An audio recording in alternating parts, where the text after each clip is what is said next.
So a guy commented on a video of mine of the Jeep bush hogging with this little thing a while back, and asked if I could make a video showing what it was.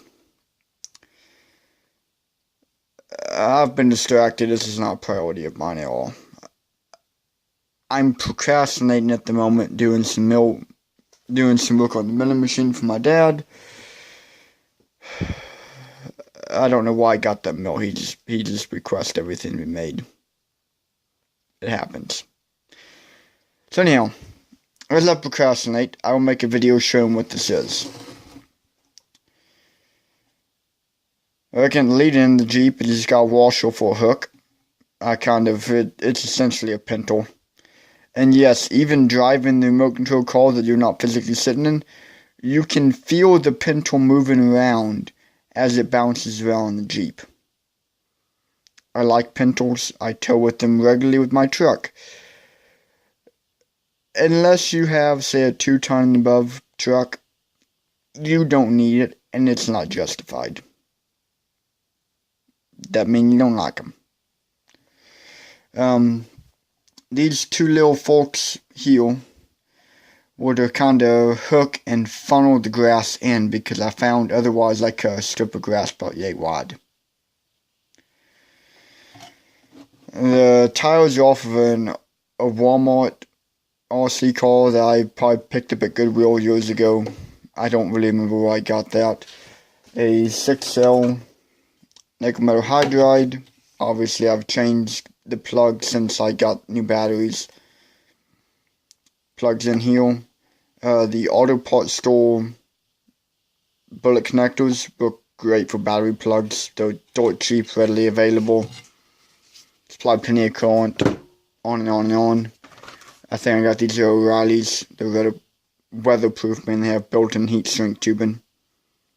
They're pretty good. Don't buy your Tamiya connectors like I have for years. They're garbage. Don't bother with them. The motor is off of a Black & Decker skill saw, a 14.4 volt skill saw. It is I think it's an 880 size can. I don't know the wine number or anything. I've built motors for other cars. This is not one of them. I don't know much about this motor. It is a Johnson. If I can find it may not be on here anymore. Yes, it is. It is a Johnson motor.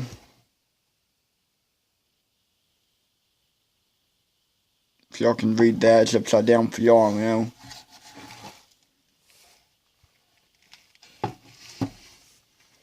There you go. Pause there if you want the part number for this motor. Now the business end. Oh yeah. This is a skill saw blade to a Black & Decker skill saw I bought years ago.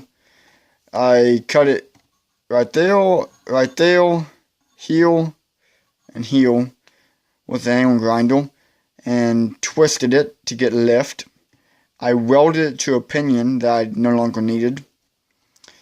The shaft is probably a 1/4 inch or 3/16 inch steel shaft with 2 bushings rolled in the sheet metal to kind of give it some support so it didn't wear out immediately. Sheet metal is leftover metal roofing from a job I did many years ago. I don't remember what job that was anymore. It's been too long. A lot of sheet metal, I first pop riveted everything and then went back and welded it. I don't really remember why I did that, but I flame welded everything with that tiny torch you see back there. Oxy fuel, or MAP gas and oxygen welding in this case. As you can tell by the amount of grass under here, it does actually cut grass. Could you cut your yard with this? No. It was amusement for a short time until I was too drunk to drive the remote control car. That's all it was. And then I went inside, went to bed, and decided not to do that again, because it did not work very well. All these holes you see in the back, I've seen bush hogs intended for tractors, like I have a Ford 641.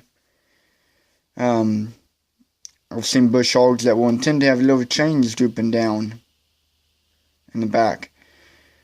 I did that and then realized the blade would hit it. That's the blade right there. And took them back off.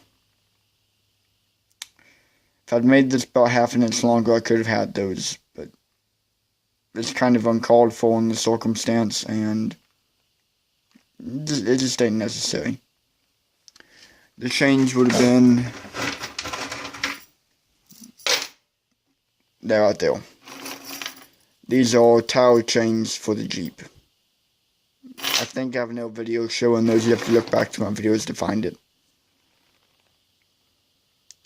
But yeah, that's about all there is to it. It's just rusty old sheet metal bent around a random motor. You could use a 540 motor or 550 if you have it laying around. I got a box of old drill parts and stuff up there, full of old drills and tool parts I use for building RC cars. I chose this one because it had ball bearings both ends and it seems to last longer. It just hardwired into the battery. You plug battery in, it turns on and runs till it dies. And then a stupid simple hitch just to drag it along. It's a pretty simple little contraption.